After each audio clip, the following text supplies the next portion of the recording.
बालनले बुद्धि पुऱ्याए हट त्यो आफू जसरी बालन कुद्छ नि यसरी हिँड्नु नि हिँड्दा पनि कुदेको हुन्छ नि देख्नुहुन्छ नि उनी हिँड्दा पनि कुदेको जस्तो गरेर हिँड्ने खालको अध्यादेश ल्याउन खोजेका छिटो गरेर काम गरौँ भनेर किनभने 100 दिनभित्रैमा यति काम गर्छु भनेको छन् त्यो काम रोक्न सबै के छ ऐनले रोकेको छ जुन स्पिडमा काम गर्न खोजेको छ नि त्यो काम सबै ऐनले रोक्छ अनि त्यसो भएपछि के गर्ने ऐन छँदैछ हामी छ म नेता हुँ भनेर कराएका छन् त्यहाँनिर पुरानो नेताहरू ती सबैको लाइक गोर्खे लगाउनलाई पनि के गर्नु पर्यो सम्पत्ति शुद्धिकरणको पनि बनाउनु पर्यो राजनीतिक नियुक्तिको पनि बनाउनु पर्यो यी सबै कुराहरूले गर्दा के दिन्छ भने अब फास्ट ट्र्याकबाट हुने भयो त्यो विधेयक त्यो अध्यादेश टेबुलेसन हुन्छ यही बजेट अधिवेशनमै त्यहीँबाट के अरे राष्ट्रसभा लानु पर्दैन त्यहीबाट पास हुन्छ बालनले बुद्धि पुऱ्याए हट त्यो आफू जसरी बालन कुद्छ नि यसरी हिँड्नु नि हिँड्दा पनि कुदेको हुन्छ नि देख्नुहुन्छ नि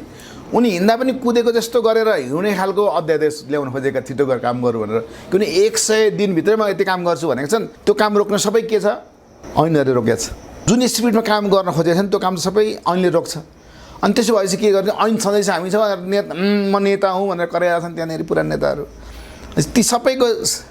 लाइक गोर्खे लगाउनलाई पनि के गर्नु पर्यो सम्पत्ति शुद्धिकरणको पनि बनाउनु पर्यो राजनीतिक नियुक्तिको पनि बनाउनु पर्यो यी सबै कुराहरूले गर्दा के दिन्छ भने अब फास्ट ट्र्याकबाट हुने भयो त्यो विधेयक त्यो अध्यादेश टेबुलेसन हुन्छ यही बजेट अधिवेशनमै त्यहीँबाट के अरे राष्ट्रसभा लानु पर्दैन त्यहीबाट पास हुन्छ